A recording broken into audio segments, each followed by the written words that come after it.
Programme एक बार फिर खुश आमदीद। गवर्नर KPK अब्दुल के पास जिस दिन भी एक मेंबर ज़्यादा हुआ तो तहरीक अदम एतमाद ला सकते हैं। जल्द PTI कारकुनान योम निजात बनाएंगे। हम नहीं चाहते कि CM बेरोज़गार हो, सियासत छोड़ दें। और ये साथ साथ वो ये बात भी कर रहे हैं। मैं बात कर रहा हूँ गवर्नर KPK की। इस हवाले से हम बात कर रहे हैं। सेनेटर ज्ञानचंद साहब मौजूद है, पाकिस्तान पीपल्स पार्टी के सीनियर रहनुमा। ज्ञानचंद साहब बहुत शुक्रिया। जब नंबर ऑफ गेम तब्दील हुई, मखसूस रिश्तों का फैसला आ चुका, तो उसके बाद से ये खबरें बड़ी आम सी हैं कि जी KPK में शायद तब्दीली चाहते हैं नून लीग और पाकिस्तान पीपल्स पार्टी मौलाना साहब के साथ मिलकर। सर यही बात है? और ये क्या इस हवाले से बात हो चुकी मौलाना साहब से? देखिए, पीपल्स पार्टी तो चाहेगी कि कोई भी तब्दीली आए तो वो अनकॉन्स्टिट्यूशनल ना हो। हम within the constitution and law जो है वो रहते हुए पॉलिटिक्स करें। कोई भी एक्शन लें तो वो विदिन द कॉन्स्टिट्यूशनल प्रोविजन हो। तो इस लिहाज से मैं समझता हूँ कि वहाँ पे ज़रा मुश्किल है, लेकिन सियासत में हर चीज़ पॉसिबल होती है, क्योंकि इनका जो PTI का एटीट्यूड है, उनके चीफ मिनिस्टर का जो एटीट्यूड है, जिस तरह से वो बातें करता है, भड़कियाँ मारता है, तो वो खुद अपने लिए प्रॉब्लम्स पैदा कर रहा है। लेकिन पीपल्स पार्टी फिर भी कोशिश करेगी कि कॉन्स्टिट्यूशन के अंदर रहकर काम किया जाए। बाकी पार्टीज को भी उस पर अमल करने के लिए कोशिश करेगी। अच्छा, क्योंकि ये PTI का जो है ना, वो स्ट्रेंथ जो है, वो उनकी जो यूनिटी थी वो अभी खत्म होने जा रही है, क्योंकि उनके लोग जो हैं वो आदी नहीं हैं एक दूसरे को सुनने के। वो हर कोई अपनी अपनी बात करता है, उस पे फिर उनकी अनाप खड़ी हो जाती है। सियासत में ऐसे नहीं होता है, सबको एडजस्ट करके चलना पड़ता है। अपनी बात भी सुनानी पड़ती है और किसी की सुननी भी पड़ती है। तो ये उनके अंदर भी काफी गड़बड़ चल रही है। तो उस गड़बड़ के जिम्मेदार तो बाकी लोग नहीं होंगे, लेकिन हम कोशिश करेंगे कि किसी तरह से कॉन्स्टिट्यूशन के अंदर रहकर काम करें। नहीं, बहुत सी बात है, लेकिन इसमें जो अदम एतमाद की हवाले से जो गवर्नर साहब फरमा रहे हैं, कोशिश आप करेंगे तो ही आगे बढ़ेंगे, या फिर फिलहाल कोशिश ही नहीं की आपने और ये सोचा भी नहीं है कि वहाँ तहरीक अदम एतमाद लाएं? देखिए, अभी तक तो कोई ऐसी पोजीशन नहीं थी जब तक ये डिसीजन नहीं आया था। इस डिसीजन के बाद भी नंबर्स का फर्क है। अब जो PTI के अंदर तोड़फोड़ चल रही है, वो कौन सा रास्ता लेती है और उससे कि उसका इम्पैक्ट क्या होता है, वो तो आने वाले दिनों में ही पता चलेगा। वेट एंड सी, यानी वेट एंड सी की पॉलिसी है आपकी? नहीं, देखिए अगर एक गवर्नमेंट गिर ही जाती है तो बाकी लोग बनाएंगे। किस तरह से भी कोई खला छोड़ा तो नहीं जा सकता ना। जिस जो भी क्रिएट होगी उसको भरने के लिए कॉन्स्टिट्यूशन के अंदर। अच्छा, ठीक है। अच्छा सेनेटर साहब, ये भी बात की जा रही है कि आपको क्यों ख्वाजा आसिफ साहब ने खासतौर पर कल जो गुफ्तगू की उससे तकवीत इस बात को मिली कि शायद पाकिस्तान पीपल्स पार्टी को ऑफर की गई है वफाक में दोबारा वजारतें लेने की, और आपकी जानिब से भी कोई इशारा किया गया है कि ठीक है हम तैयार हैं। क्या ऐसी बात है? अगर पीपल्स पार्टी को ज्वाइन करना होता गवर्नमेंट को तो पहले दिन ही ज्वाइन कर लेती, लेकिन पीपल्स पार्टी समझती है कि जिस तरह से हम अपनी अलग से पॉलिटिक्स कर रहे हैं वो बेहतर पॉलिटिक्स कर रहे हैं। नून लीग हो या कोई और हो, लेकिन अगर गवर्नमेंट का हिस्सा बन जाएंगे फिर उनकी फरमाइशें पूरी करनी पड़ेगी। इस वक्त में हम जो बेहतर समझते हैं उसमें सपोर्ट कर लेते हैं, जो बेहतर नहीं समझते हैं उसमें कोशिश करते हैं कि नून लीग उन टर्म्स से कंडीशंस में आ जाए जिनकी कॉन्स्टिट्यूशन इजाजत देता है, या बिल्कुल फ्रेंडली कोई डिसीजन से। अगर गवर्नमेंट का हिस्सा बन जाएंगे फिर इनके जो भी होंगे, जो भी फैसले होंगे उनके हम रेस्पॉन्सिबल होंगे, और इस तरह से हम उनको मजबूर भी नहीं कर सकेंगे कि वो फैसले अपने चेंज करें।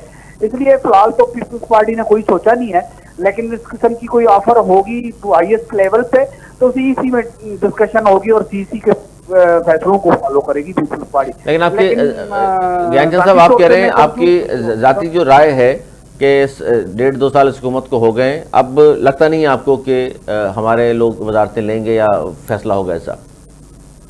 नहीं, देखो एक प्रिंसिपल्ड फैसला था कि हम सपोर्ट भी करेंगे, गवर्नमेंट को गिरने भी नहीं देंगे, लेकिन उनकी मनमानी भी नहीं करने देंगे। तो अभी तक जो चल रहा है वो इस तरह से चल रहा है कि जब कहीं पे कोई डिसीजन होता है और पीपुल्स पार्टी समझती है कि ये पीपुल्स फ्रेंडली नहीं है, ये कॉन्स्टिट्यूशन से कहीं पे टकराव पे है या पीपुल्स पार्टी के मंशूर के मुताबिकत में नहीं है, तो पीपुल्स पार्टी ने बड़ी कोशिश की है, समझाने की कोशिश की है, फिर अपनी पावर को भी शो किया है और मामला ठीक हो गए। और जमहूरियत चलती है ही ऐसे है कि एक दूसरे को सुनो, एक दूसरे को सुनाओ और बाद में जो बेहतर ऑप्शन हो उन पे जाओ।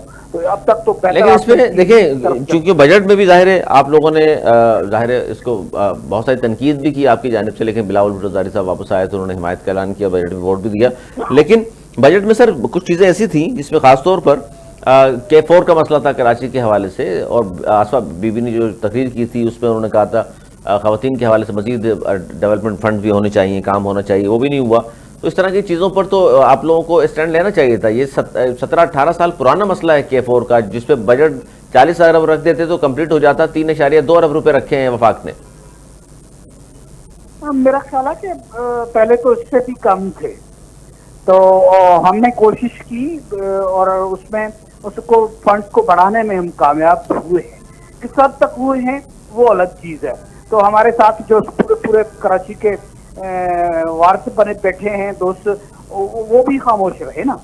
सर कराची अलग तो नहीं है सिंध से? सिंध के वारिस तो आप लोग हैं ना, सिंध में मौजूद है कराची। हम तो कराची समेत सिंध के वारिस भी हैं, पाकिस्तान के भी वारिस हैं, लेकिन कुछ लोग ये कि पूरे मुल्क को छोड़कर सिर्फ कराची पे अटक जाते हैं। तो मैं उन लोगों की बात कर रहा हूँ, और वो जो एक्सट्रीमिस्ट किस्म की बातें सर करते देखिए, कंप्लीट तो आप लोगों ने कराना है ना उनसे, या तो फिर कहते हैं आप भाई इन्होंने एमक्यूएम का है ये K4, हमारा ताल्लुक नहीं है। एमक्यूएम का ना था ना है, ये K4 हमारा है, ये कराची भी हमारा है और हम सबका है, हम सबका है। ऐसे नहीं है कि सिर्फ सर अगर आपका है तो खुदारा ये 18 साल हो गए, क्या 38 साल बाद कंप्लीट होगा?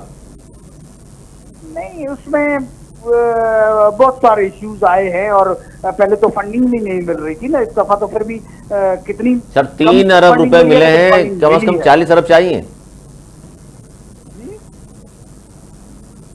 हेलो सर मैंने कहा सिर्फ 3 अरब मिले हैं, 40 अरब कम से कम चाहिए। हर साल 3 अरब रखते रहे तो इस गवर्नमेंट में तो नहीं कंप्लीट होता। फिर देखें, मैं समझता हूं कि इस गवर्नमेंट में ही इसको कंप्लीट होना है। उसमें जो कुछ टेक्निकल इश्यूज थे उनको सेटल करना है, और फिर पहले से जो इंक्वायरीज चल रही हैं उनके इश्यूज को भी सेटल करना है, और फिर हमारे मुख्तलिफ किस्म के इश्यूज आ जाते हैं जिनको संभालना जरा मुश्किल हो जाता है। हाँ, मैं आपसे एग्री करता हूँ कि एक इस तरह के इश्यूज हैं। दूसरा, फेडरल गवर्नमेंट का हमारे प्रोविंस की तरफ, हमारे इलाकों की तरफ जो फंडिंग है उसमें उसकी भी कोई गुडविल नहीं है। क्योंकि सर ये यकीनन आपको, आपकी पार्टी को इस बात का यकीनन एहसास होगा कि कराची वालों को 18 साल से अगर ये पानी मिल जाता तो काफी मसले हल हो जाते, और 50% से ज्यादा लोग अभी भी पानी के मुंतजिर हैं, पानी की बूंद बूंद को तरस रहे हैं। देखिए, ये K4 का मंसूबा हो, हमारा मोटरवे का मंसूबा हो जो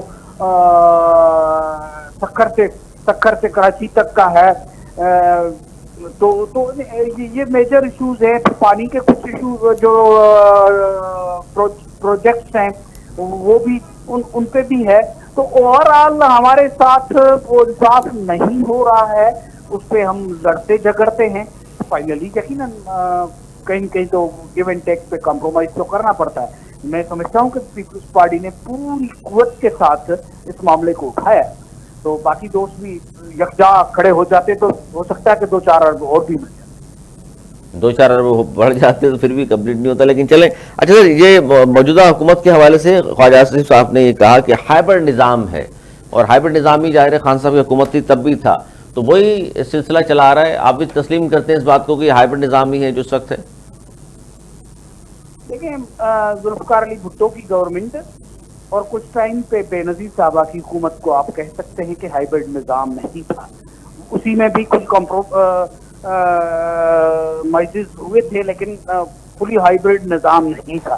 बाकी तो हमारी तारीख भरी पड़ी है कि सिस्टम किस तरह से चलता है, ये तो कोई ढका छुपा नहीं है। अगर कोई मुंह की पकाई से कहता है कि नहीं ऐसा नहीं है तो अलग बात है।